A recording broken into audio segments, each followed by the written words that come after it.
جب ہم اللہ کی رضا کو مطمع نظر بنا لیتے ہیں تو پھر ممبر کی نوکری اور دکان پہ بیٹھ کے کاروبار کرنا، یہ ساری ذمہ داریاں رضائے الہی کے دائرے میں آ جائیں تو دین بنتی ہیں۔ اور اگر مقصد دنیا کا کمانا ہے، مقصد جلب زر ہے، مقصد طلب شہرت ہے، مقصد لوگوں کے قلب کے رخ کو اپنی جانب موڑ کے ان سے فوائد حاصل کرنا ہے، تو یہ مصلی کی نوکری، یہ ممبر کی نوکری بھی دنیا کہلائے گی، دین نہیں کہلائے گی۔ اور اگر نیات کے قبلے ٹھیک ہوں گے تو پھر آپ دکان پہ بھی بیٹھیں گے، آپ کاروبار بھی کریں گے۔ التاجر الصدوق الامین مع النبیین والصدیقین، سچا تاجر جو صداقت کے ساتھ، دیانت کے ساتھ اللہ اور اس کے رسول کی رضاؤں کو ملحوظ رکھتے ہوئے اپنی زندگی گزارتا ہے، قیامت کے دن نبیوں کے ساتھ اٹھایا جائے گا، صدیقوں کے ساتھ اس کا حشر ہوگا۔ کتنی بڑی بات ہے!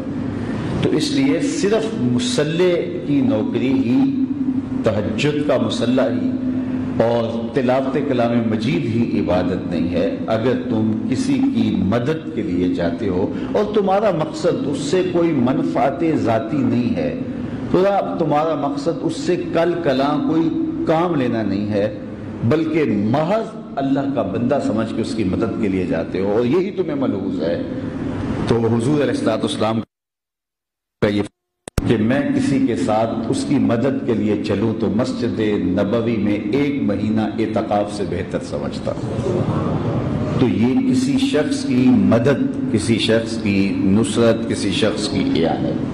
بہت سارے لوگ ہیں جو لوگوں کی مدد کرتے ہیں، اور کئی لوگوں کے اندر یہ جذبہ عام لوگوں سے بڑھ کے ہوتا ہے۔ کوئی انہیں کام کہتے ہیں تو وہ اپنے اوپر طاری کر لیتے ہیں، مسلط کر لیتے ہیں۔ اس زندگی میں آپ بھی ایسے لوگوں کو دیکھا ہوگا۔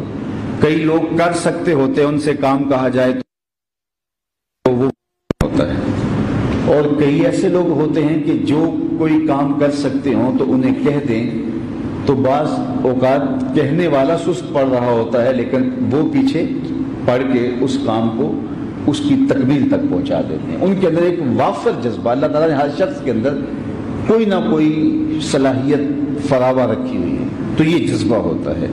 اس جذبے کو خلوص کا تڑکا اگر لگ جائے اور رضائے الہی مقصود ہو اور مقصود ہو تو یہ عمل اتنا محبوب ہے، یہ نافع شخص ہے لوگوں کے لیے۔ خیر الناس من ینفع الناس، لوگوں میں سب سے بہتر شخص وہ ہے جو دوسروں کے لیے جو ہے وہ بہتری کا سوچتا ہے۔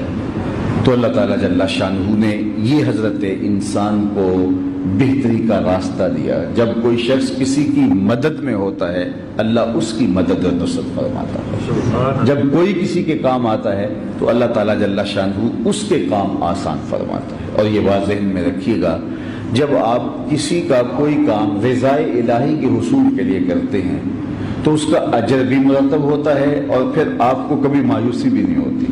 جب آپ کسی غرض سے کسی کے لیے کوئی کام کرتے ہیں، کل کلاں وہ آپ کی توقع کے مطابق پورا نہیں اترتا تو آپ کو بے چینی اور اضطراب ہوتا ہے، اپنا وقت ضائع ہونے کے لیے اتنا کچھ کیا اور آج وقت آئے تو یہ میرے ساتھ چل ہی نہیں رہا، میرے ساتھ کھڑا ہی نہیں ہو رہا اور میرا کام یہ کر ہی نہیں رہا، تو آپ کو تکلیف ہوگی۔ لیکن اگر وہ رضائے الہی کے لیے کیا ہوگا تو پھر آپ کو یہ احساس بھی نہیں آئے گا، اس لیے کہ آپ جو ہے وہ اللہ کی رضا کو مقصود بنائے ہوئے ہیں۔